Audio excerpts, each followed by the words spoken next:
estamos de volta com mais um Despertar da Consciência com Sebastião Camargo. E o tema de hoje, para quem não estava acompanhando a gente desde o começo, é do autoconhecimento à autoiluminação. Sebastião, a gente estava falando, né, de enxergar, de olhar para dentro de si, descobrir as coisas, né, e poder evoluir. Uma coisa que me chamou a atenção, que a gente estava até conversando no intervalo, é que às vezes a pessoa precisa tomar um remédio, né? E ela tem uma doença ou uma disfunção, por exemplo, da tireoide, ela toma o remédio, mas ela pode se curar, né? Depende só dela, não é verdade? Vamos ser dela entre aspas. Se ela já tem essa lucidez, sim, mas nós vemos isso nos ensinos de forma geral, como nas palavras de Santo Agostinho, que nós falamos em outros programas. Quer um pensamento mais consolador, mais encorajador do que aquele que depende só de si mesmo, dos seus próprios esforços, destruir em si essas causas do mal e abreviar nesse sofrimento?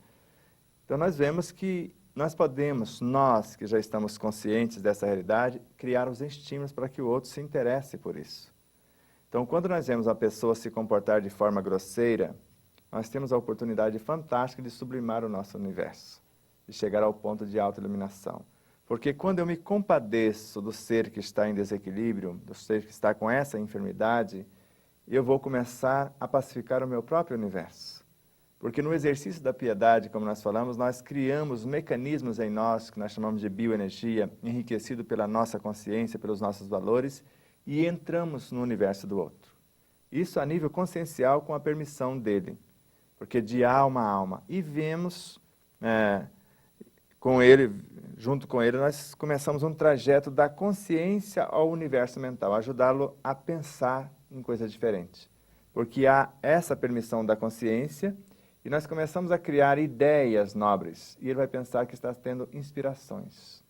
A oração é para isso. Quando eu oro para alguém, eu estou mandando ou enviando para o universo do outro elementos que vai reorganizar o seu corpo, que vai transformar a sua alma, que vai criar os estímulos para essa transformação, que vai iluminar a sua consciência. E agora, esses novos pensamentos que estão sendo elaborados como se fossem novos software, para colocar nesse hardware mental, então ele propõe certos comportamentos e ele vai se sentindo estimulado agora a pensar diferente. Só que nós estamos nos iluminando quando fazemos isso, porque eu estou transferindo o meu patrimônio, colocando a serviço do outro. E quando nós fazemos isso, ao invés de revidar, exercitar a tolerância, essa compaixão, essa piedade, quando eu entro no universo do outro, por alguns instantes me é permitido vivenciar a sua realidade. Então, como se eu estivesse no comando na mente e perceber a confusão mental, como se eu entrasse no universo perispiritual e percebesse todos os desajustes, aí eu lembro das minhas memórias, de como eu já fui, e eu poderia estar sendo ainda, por misericórdia, alguém me auxiliou, e agora é minha vez de fazer o mesmo. Quando eu entro no corpo físico, eu percebo a desorganização total. E aí, com esse exercício de piedade, esse mapeamento dos valores dessa consciência, nós vamos colocando ou auxiliando como um consultor de empresa a colocar as coisas no lugar, a fazer um novo projeto de ação. Então, nós podemos fazer isso a nível de oração, a nível da transferência da bioenergia pela oração ou pelo toque, pelo passe ou pelo um abraço, pelo um olhar, pelo um aperto de mão. E eu posso fazer isso pela transferência da alimentação, que é o mecanismo mais fantástico que eu conheço, assim, mais imediato para o acalmar, o reorganizar o corpo biológico, por exemplo, a parte psíquica e até a parte consciencial. Então eu tenho incontáveis mecanismos para auxiliar o outro. Só que antes eu estou auxiliando a mim. Mas se eu não sou esse que tenho essa consciência, eu preciso pedir auxílio, eu preciso reconhecer que eu preciso de alguma assistência. E se eu ainda escolher assistência alopática na área da medicina ou qualquer outra terapêutica, a primeira coisa que eu preciso perceber e compreender é a confiança que eu preciso ter no médico e na medicação. Porque se eu não escolho o terapeuta que eu confio, eu não vou acreditar na sua receita, no seu receituário, no seu diagnóstico. Se eu não confio no medicamento, se eu não sei a capacitação daquele medicamento, para que eu possa valorizá-lo, se eu duvidar dele, eu já desatrelo os princípios ativos, como o Bezerra de Menezes nos ensina. Então, se eu compreendo o mecanismo desta cura que depende de mim, pelo menos, obedecer o médico. tomar a medicação certinha, porque se o antibiótico foi construído para debelar certos vírus ou certas bactérias em 7 ou em 14 dias, é a dose inteira que vai fazer o efeito, porque se eu tomo 2 dias, a situação ameniza, eu paro, porque eu quero saber mais do que o médico que estudou 20, 30 anos, Sim. eu que quero ser o médico, aquele antibiótico não vai fazer mais efeito para aquele vírus, para aquelas bactérias. Porque nesses 2, 3 dias eu comecei a bombardeá-los, aí eu paro, eles desenvolvem as resistências, as defesas contra esse antibiótico, e por mais que eu tome agora 7, 14, 21 dias, 28, já não resolve mais para aquele tipo de vírus ou bactéria. Vai ter que ser um mais pesado. E aí o estômago vai indo, porque jogar um antibiótico no estômago, por exemplo, que é muito sensível, que é coberto, a sua cobertura é uma camada de proteína, é como jogar uma bomba atômica numa vegetação. É uma devastação, ele leva um tempo para se reconstruir. Tanto que às vezes a gente toma um determinado medicamento, toma um outro para criar vamos falar assim, uma capa gelatinosa, uma proteção na flora intestinal para nos defender daquele. Mas se soubermos que a nossa interferência mental, o nosso comportamento consciencial, porque eu vou fazer o regime que o médico pediu, eu vou atender às recomendações, eu vou participar da minha recuperação, eu vou dialogar e confiar no medicamento também, ou seja, eu vou fazer o máximo que eu compreender, aí eu me recupero totalmente e nas próximas etapas talvez eu nem mais necessite desse medicamento para essa situação, porque ela não precisa ocorrer outra vez. Tá.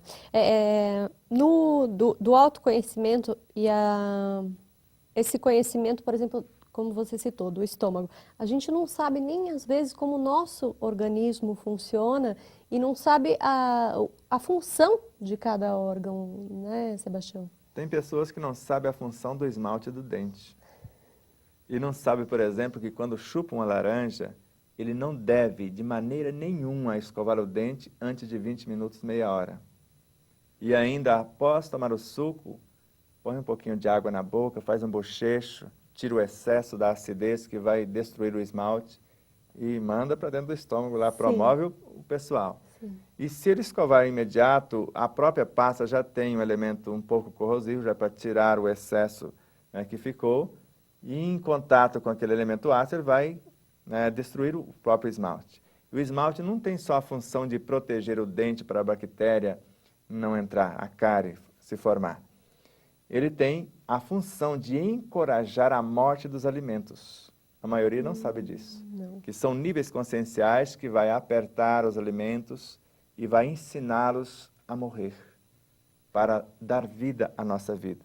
E morrer com prazer, porque a saliva vai estar ali como coadjuvante orientador, são enzimas, são mensageiros, partes integrantes da nossa consciência que se transformaram em pensamentos, em emoções, agora em hormônios, em enzimas, que vão passando as orientações, as imagens mentais que eu idealizei, para que esse elemento, auxiliado pelo esmalte dos dentes, pelos dentes, por toda a estrutura, porque são mais de 35 milhões de pequenas glândulas só na intimidade da boca, para fazer esse trabalho de orientação.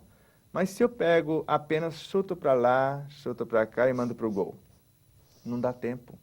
Por isso, mastigar devagar, 20, 30, 40 vezes, é um ato de inteligência, para que esses elementos possam receber as orientações que eu estou desejando que eles recebam e possam comportar-se ordeiramente no meu universo.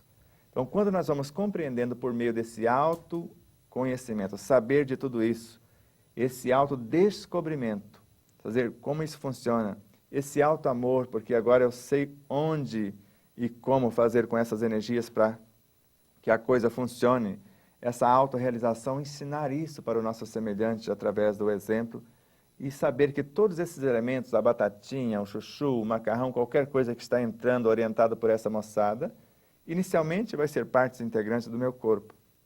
Mais tarde, o meu próprio corpo vai transformar-se em instintos. Os instintos em unidades conscienciais do perispírito. Depois, as sensações, as emoções, os sentimentos e depois inteligências em forma de pensamentos e até integrar-se como consciência para expandir a minha própria consciência. é como se o espírito, a nível individualizado, fosse uma semente.